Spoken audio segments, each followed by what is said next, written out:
Welcome back, everybody. Can't wait to get into today's episode, which is no doubt going to be controversial. And that's because we're talking about there is actually a point of no return and a real danger to your health and body when you get too lean.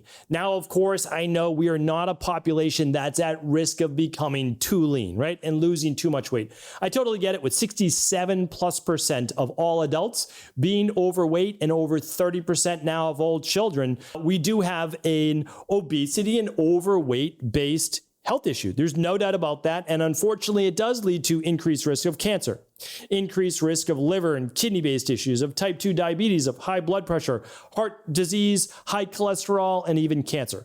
So yes, I am talking every single Wednesday about how we transform our body in a positive direction, in a healthy way, to get at the best body weight for us. Nobody else is, nobody online. You weren't born with their body, you were born with yours. And you can absolutely get to a nice, healthy weight for you.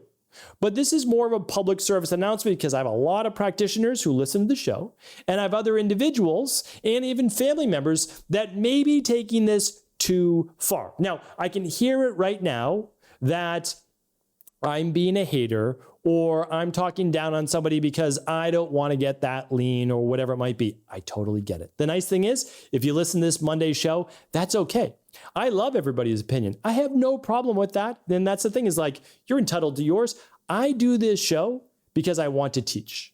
And this is a teaching moment and a public service announcement because I have a good friend of mine, a good friend and colleague, and I was chatting with him the other day, and he's losing his hair more than ever.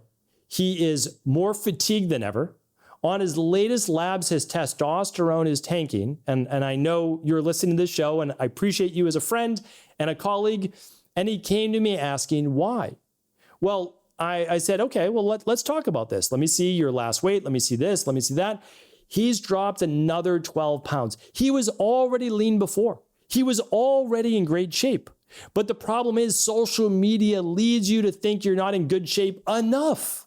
You need to get to the next level. So, and he's actually natural. He's not taking testosterone, and it's taken an enormous effort for him. He's eating so few calories, and again, everything's suffering. Testosterone, libido, energy, skin's aging faster. And I want to go through all of the reasons, like, these are the dangers. But he wanted to get to the point where he's literally looks like he could step on stage as a fitness competitor. Like, that's how lean he is. He has veins streaming up his abs. His skin is paper thin. And again, now on one side you could say, man, you look amazing.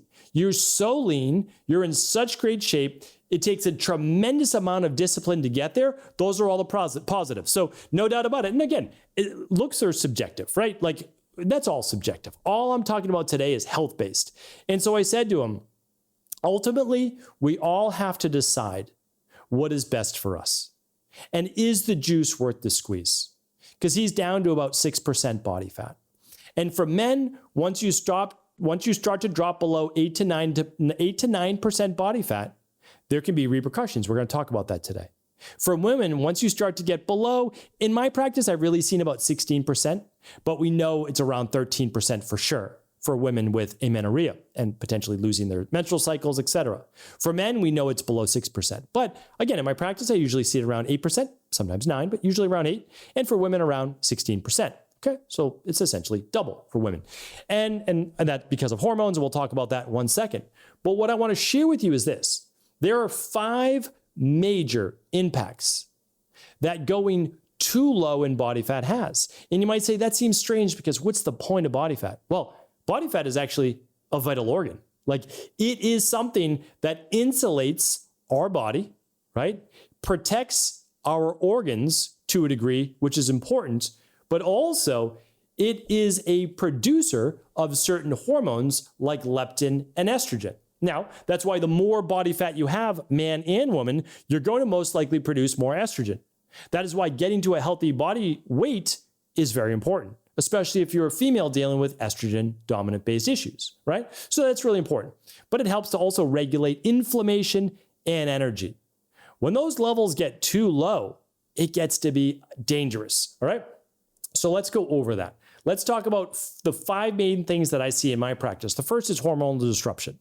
Just like my client I'm talking about, and friend and colleague, right? Not just a client, but a friend and a colleague. I treat all of my clients like family, but this person, they were very revealing to me, and they shared all the different things. And I said, listen, it even is now backed up in your labs. Your testosterone is tanking. Like all the healthy things that you do in your life, your testosterone should be great in your early 50s. There should be no issue. You're doing all the right things. It's too low, right? DHEA was in the tank, testosterone was low, and cortisol levels all through the first half of the day were just plummeting. So like there was no energy.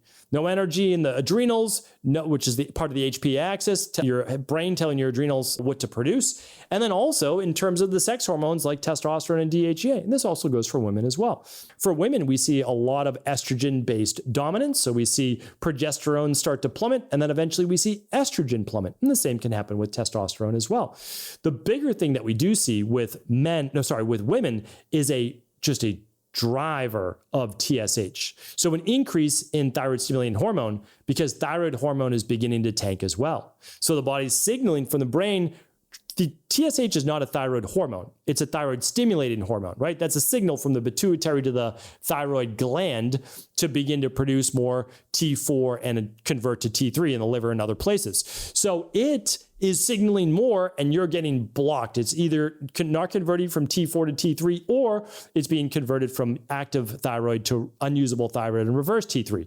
We see that all the time. So now you're slowing your metabolic rate. You need to eat less and less. This is a disaster in the long run.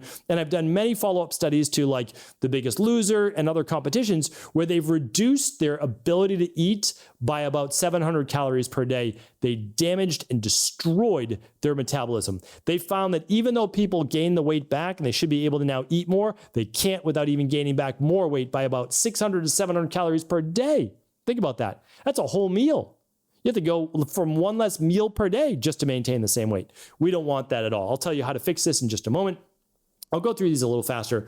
We see leptin, so lower leptin from that thyroid-based conversion as well. And so part of the issue is that you're not going to get the same signals to continue burning body fat, and you're going to be hungrier than ever. Your basal body temperature is probably going to drop. So you're going to see and some people like actually want to drop their temperature down to like 95, 96. It's way too low. That's a signal of lowered metabolic rate. So you're going to start to deal with issues like fatigue, cold hands and feet, brain fog, lower mood, lower drive, lower ambition, lower energy, even if you have dialed in nutrition. Again, my friend, dialed in nutrition. I mean, literally dialed in nutrition, no cheat meals to get that lean. Dehydrated even in terms of water because they're not taking in really any carbohydrates. And you might look at them and say, they're the picture, right, of health. Not so much. I get to work on the other side of that. That's why I'm sharing with you. And again, I've been there myself. I was into natural bodybuilding back in my 20s. I'm about 5'8", and I got up to about 200 pounds naturally.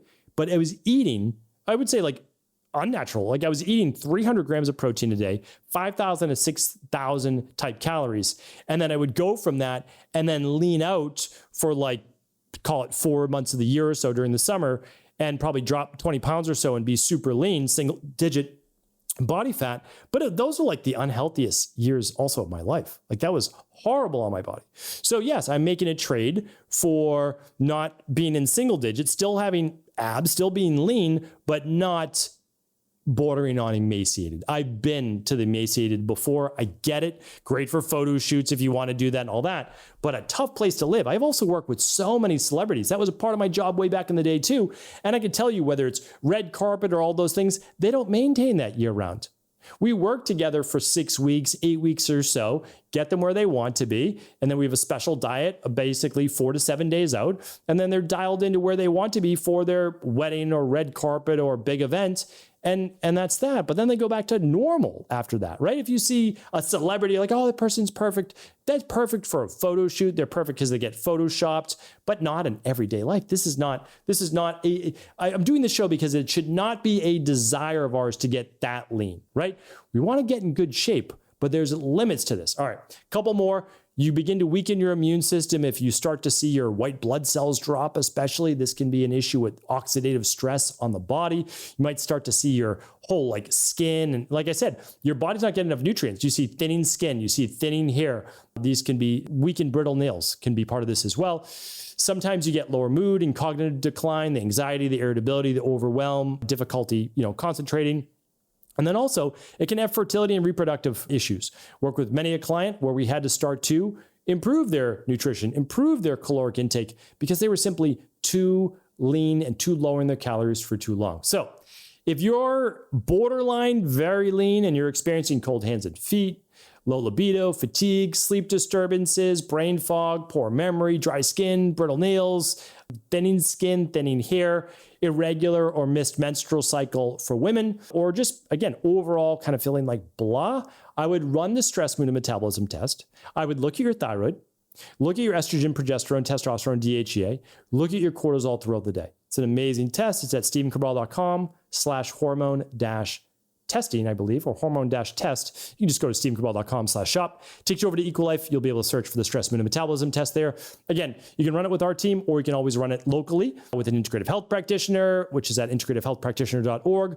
We are not associated with our practice, but I want to just give you options as well. All right. So I already give you the healthiest ranges. Basically, for men, it's between 14 and 18%. That's really healthy. For women, it's between 18 and 22%, maybe up to 24%. It's really healthy. Men, there's no problem getting down to 10% to 14% though. So if you really want to see your abs, no problem getting down to 10 to 14%. You're still good with that. And women can definitely get down to 16% should they choose to. We haven't seen issues with that in our practice. As long as it's done properly, you're getting good food. Now, for those people that have kind of gone too far, what we want to start to do is we don't want to decrease necessarily your strength training because you're already catabolic. We want to keep the muscle on, but we might want to reduce the amount of cardio you're doing right now, which could be leading to more of that catabolic nature. And because again, if you're okay with gaining a little bit back, but we're also just very slowly, what we do is reverse dieting. So we either keep every meal the same and then one additional snack during the day. So we can measure those calories at 250 calories. Because I know you're not going to want to gain the weight back fast. I totally get that. So we just add 250 calories back slowly. It's really simple.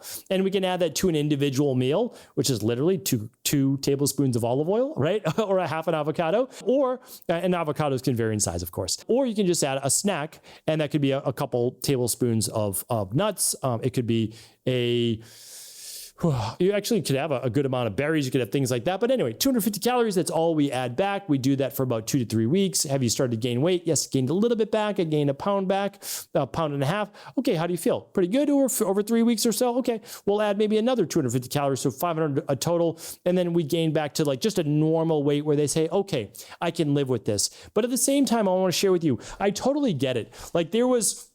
I weigh about 167 to 170 pounds now. And so I'm 30 to 35 pounds less muscle than I was before. And psychologically, that can do something to you. So I totally get that for men and for women. If you start to gain weight or lose muscle, whatever it might be, I get it. But what I want you to start to think about is that who are you doing this for, right? It's important.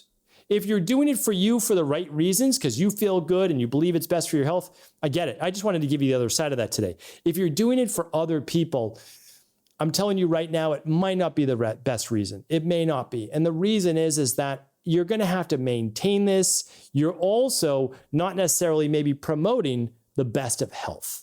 And I want the best for people. I want them to be healthy, not just today, but for many years to come. And if not for them, for their family, their children, their grandchildren. So that's what it's all about. Hopefully today was helpful. Hopefully I didn't come off as too much of a hater. I know but I'm willing to deal with that. I'm willing to say, okay, some people will feel that way. What I wanted to do was simply share too much of a good thing is a bad thing. All these show notes will be at stephencabral.com/3575. Of course, if the show was helpful, do feel free to share it with anyone you believe it could serve.